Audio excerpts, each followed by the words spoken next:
This is my Brother SC400 sewing and embroidery machine. I love this machine. It can do so much, and it was fairly inexpensive.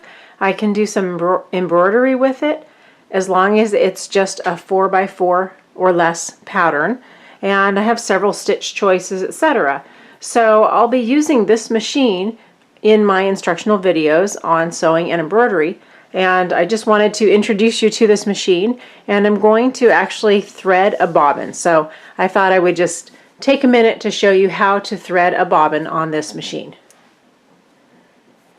Because my sewing machine is also an embroidery machine, I bought a full set, 65 different colors of embroidery thread, but I use it all the time for sewing thread. It's really beautiful. It's a little bit got a sheen to it. It's really nice. So what I do when I first open these packages, each one comes covered in cellophane. So I just clip that cellophane away. Take it off.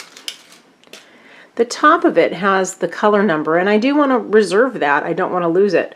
So I actually just peel that off. Such an easy little tip this is. And it's still very sticky, so I just feed it into the bottom of my spool and stick it right on the inside. And then I don't have to worry about trying to write on it or label it or having some label that's in the way. This will stay there and it'll be perfect. So I also have the bobbins necessary to wind a bobbin, and I bought a bunch of them because there's so many different colors. So when I create the bobbin, I want to keep it together and I don't want to unwind that thread. That'd be silly. So the other thing I did was, you'll see this when I'm finished, but to my bobbin, I just keep everything in a drawer.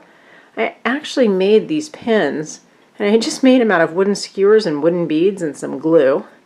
And I just pop that into the top of my bobbin, and then my thread and bobbin stay together, and I have it matched.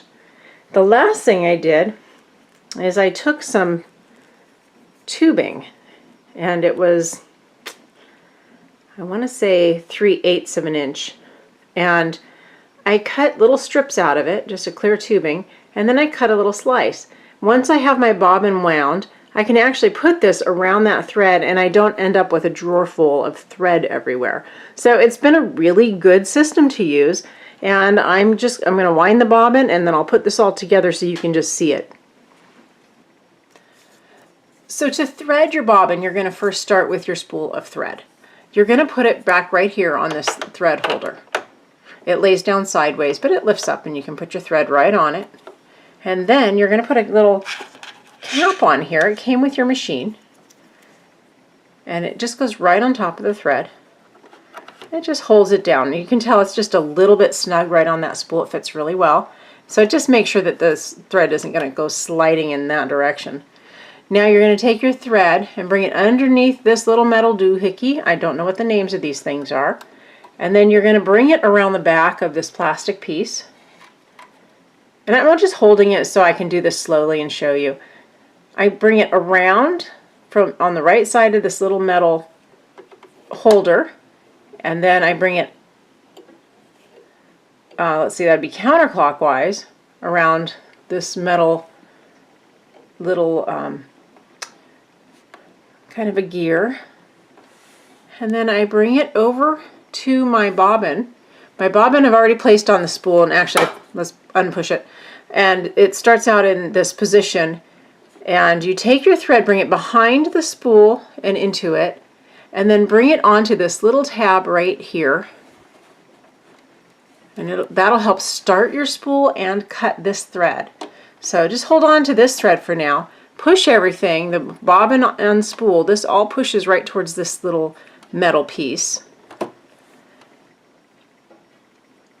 So now that your thread's all set up, and by the way, your foot is detached currently from the machine, you're actually going to come down here and you're going to check some settings. One, I've got my thread pushed over to slow, and that way my machine won't go too fast and just whip right through. I want it to just feed this on nicely.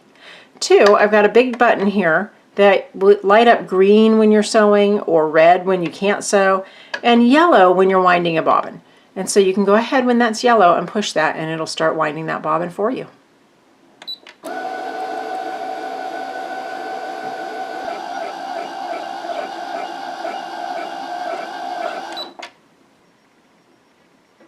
So to stop the bobbin, when it hit this mark and started to slow down, I just hit that big yellow button again down here.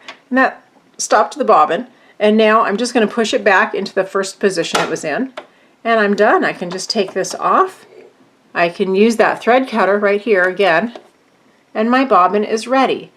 So now I can show you how I store that thread.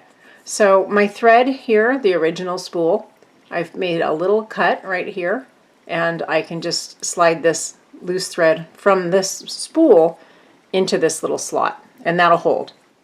So my bobbin has all its nice loose thread on here, and if I were to let that go, you know, and just throw it in my drawer, I would just have a mess.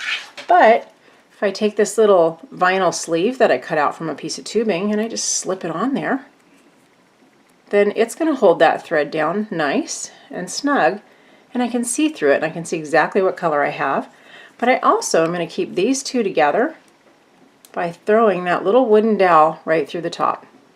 And this whole thing will just go in my drawer.